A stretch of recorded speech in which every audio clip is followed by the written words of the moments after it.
Comment valoriser les arts, l'école, les enfants, les enseignants? Écoutez Sir Kenneth Robinson, il a les solutions.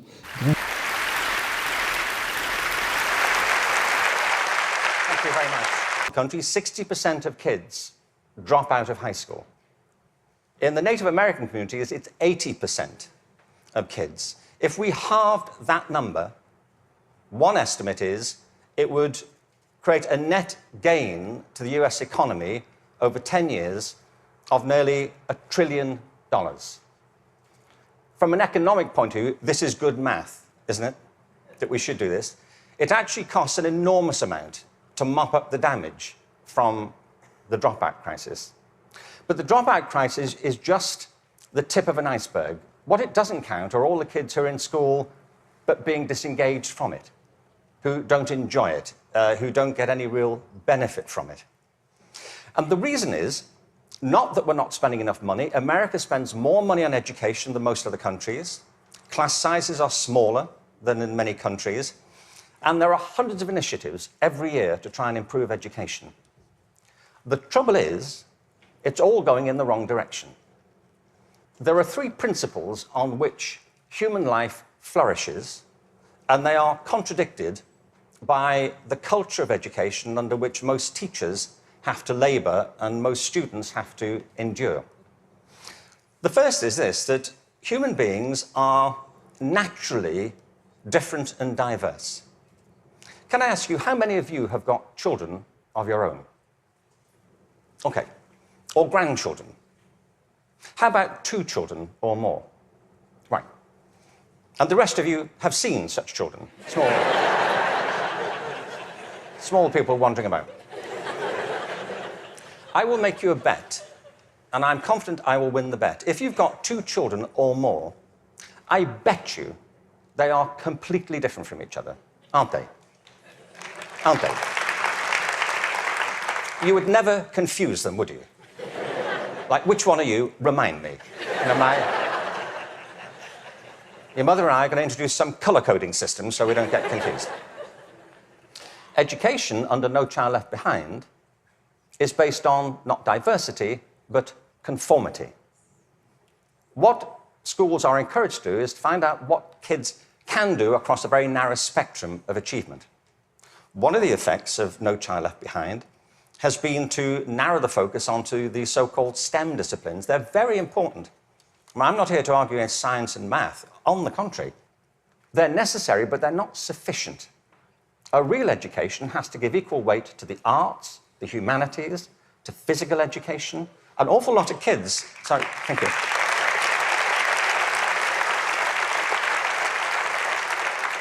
One estimate in America currently is that something like 10% of kids getting on that way are being diagnosed with various conditions under the broad title of attention deficit disorder, ADHD. I'm not saying there's no such thing.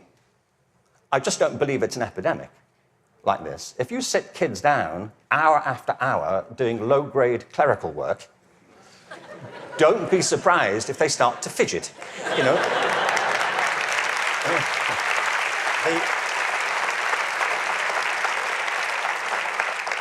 Children are not, for the most part, suffering from a psychological condition. They're suffering from childhood, you know, and I know this because I spent my early life as a child. I went through the whole thing. And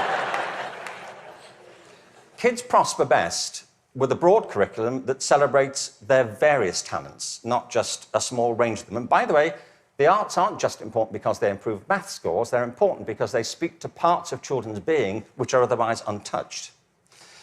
The second... Sorry, thank you. The second principle that drives human life and flourishing is curiosity. If you can light the spark of curiosity in a child, they will learn without any further assistance very often. Children are natural learners. It's a real achievement to put that particular ability out or to stifle it. Curiosity is the kind of engine of achievement. Now, the reason I say this is because one of the effects of the current culture here, if I can say so, has been to deprofessionalize teachers. There is no system in the world or any school in the country that's better than its teachers. Teachers are the lifeblood of the success of schools. But teaching is a creative profession. Teaching properly conceived is not a delivery system. You know, you're not there just to pass on received information. Great teachers do that. But what great teachers also do is mentor, stimulate, provoke, engage. You see, in the end, education is about learning. If there's no learning going on, there's no education going on. And people can spend an awful lot of time discussing education without ever discussing learning. The whole point of education is to get people to learn. A friend of mine, old friend, actually very old, he's dead. That's as old as it gets, I'm afraid. So, but a wonderful guy, he was. A wonderful philosopher. He used to talk about the difference between the task and achievement senses of verbs. You know, you can be engaged in the activity of something, but not really be achieving it. It's like dieting. It's a very good example, you know. There he is, he's dieting. Is he losing any weight? Not really. Teaching is a word like that. You can say, there's Deborah, she's in room 34, she's teaching. But if nobody's learning anything, she may be engaged in the task of teaching, but not actually fulfilling it. The role of a teacher is to facilitate learning. That's it. And part of the problem is, I think, that the culture of, the dominant culture of education has come to focus on not teaching and learning, but testing. Now, testing is important. Standardized tests have a place. But they should not be the dominant culture of education. They should be diagnostic. They should help. You know, if I go for a medical examination, I want some standardized tests. I do. You know, I want to know what my cholesterol level is compared to everybody else's on a standard scale. I don't want to be told on some scale my doctor invented in the car. You know, your cholesterol is what I call level orange. Really? Is that good? We don't know. But all that should support learning. It shouldn't obstruct it, which of course it often does. So in place of curiosity, what we have is a culture of compliance. Our children and teachers are encouraged to follow kind of routine algorithms rather than to excite that power of imagination and curiosity. And the third principle is this, that human life is inherently creative. It's why we all have different resumes. We create our lives and we can recreate them as we go through them. It's the common currency of being a human being. It's why human culture is so interesting and diverse and dynamic. The roles of education is to awaken and develop these powers of creativity. Instead, what we have is a culture of standardization. Now, it doesn't have to be that way. It really doesn't. Finland regularly comes out top in maths, science, and reading. Now, we only know that's what they do well at because that's all that's being tested currently. That's one of the problems of the tests. They don't look for other things that matter just as much. The thing about work in Finland is this. They don't obsess about those disciplines. They have a very broad approach to education, which includes humanities, physical education, the arts. Second, there is no standardized testing in Finland. I mean, there's a bit, but it's not what gets people up in the morning. It's not what keeps them at their desks. And the third thing is, I was at a meeting recently with some people from Finland, actual Finnish people, and so somebody from the American system was saying to the people in Finland, what do you do about the dropout rate in Finland? And they all looked a bit bemused and said, well, we don't have one. Why would you drop out? If people are in trouble, we get them quite quickly and help them and we support them. Now, people always say, well, you know, you can't compare Finland to America. No, I think there's a population of around 5 million in Finland. But you can compare it to a state in America. Many states in America have fewer people in them than that. I mean, I've been to some states in America and I was the only person there. Really. Really, I was asked to lock up when I left. But what all the high-performing systems in the world do is currently what is not evident, sadly, across the systems in America. I mean, as a whole. One is this: they individualize teaching and learning. They recognize that it's students who are learning, and the system has to engage them, their curiosity, their individuality, and their creativity. That's how you get them to learn. The second is that they attribute a very high status to the teaching profession. They recognize that you can't improve education if you don't pick great people to teach and if you don't keep giving them constant support and professional development. Investing in professional development is not a cost, it's an investment. And every other country that's succeeding well knows that, whether it's Australia, Canada, South Korea, Singapore, Hong Kong, or Shanghai. They know that to be the case. And the third is they devolve responsibility to the school level for getting the job done. You see, there's a big difference here between going into a mode of command and control in education. That's what happens in some systems. You know, central governments decide or state governments decide, they know best and they're going to tell you what to do. The trouble is that education doesn't go on in the committee rooms of our legislative buildings. It happens in classrooms and schools. And the people who do it are the teachers and the students. And if you remove their discretion, it stops working. You have to put it back to the people.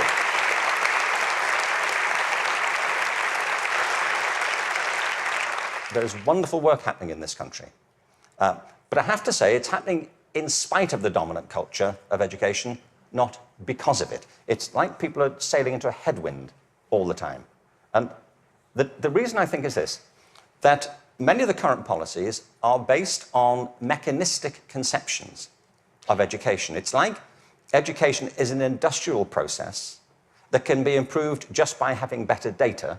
And somewhere in, I think, the back of the mind of some policymakers is this idea that if we fine-tune it well enough, if we just get it right, it'll all hum along perfectly into the future. It won't, and it never did. The point is that education is not a mechanical system, it's a human system. It's about people. People who either do want to learn or don't want to learn. Every student who drops out of school has a reason for it, which is rooted in their own biography. They may find it boring, they may find it irrelevant, they may find that it's at odds with the life they're living outside of school. There are trends, but the stories are always unique. I was at a meeting recently in Los Angeles they're called alternative education programs. These are programs designed to get kids back into education. They have certain common features. They're very personalized.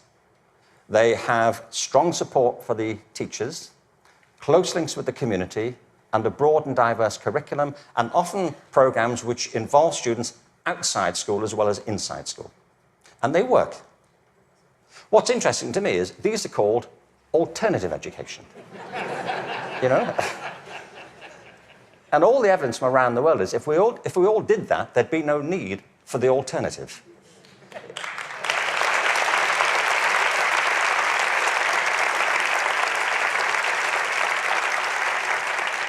So I think we have to embrace a different metaphor. We have to recognize that it's a human system and there are conditions under which people thrive and conditions under which they don't. We are, after all, organic creatures. And the culture of the school is absolutely essential. Culture is an organic term, isn't it? Not far from where I live is a place called Death Valley. Death Valley is the hottest, driest place in America, and nothing grows there. Nothing grows there because it doesn't rain, hence Death Valley. In the winter of 2004, it rained in Death Valley. 7 inches of rain fell over a very short period. And in the spring of 2005, there was a phenomenon. The whole floor of Death Valley was carpeted in flowers for a while. What it proved is this, that Death Valley isn't dead. It's dormant. Right beneath the surface are these seeds of possibility, waiting for the right conditions to come about. And with organic systems, if the conditions are right, life is inevitable. It happens all the time. You take an area, a school, a district, you change the conditions, give people a different sense of possibility, a different set of expectations, a broader range of opportunities. You cherish and value the relationships between teachers and learners. You offer people the discretion to be creative and to innovate in what they do. And schools that were once bereft spring to life. Great leaders know that. The real role of leadership in education, and I think it's true at the national level, the state level, at the school level, is not and should not be command and control. The real role of leadership is climate control, creating a climate of possibility. And if you do that, people will rise to it and achieve things that you completely did not anticipate and couldn't have expected. There's a wonderful quote from Benjamin Franklin. There are three sorts of people in the world. Those who are immovable, people who don't get it, they don't want to get it, they're not going to do anything about it. There are people who are movable, people who see the need for change and are prepared to listen to it. And there are people who move, people who make things happen. And if we can encourage more people, that will be a movement. And if the movement is strong enough, that's, in the best sense of the word, a revolution. And that's what we need. Thank you very much. Thank you very much.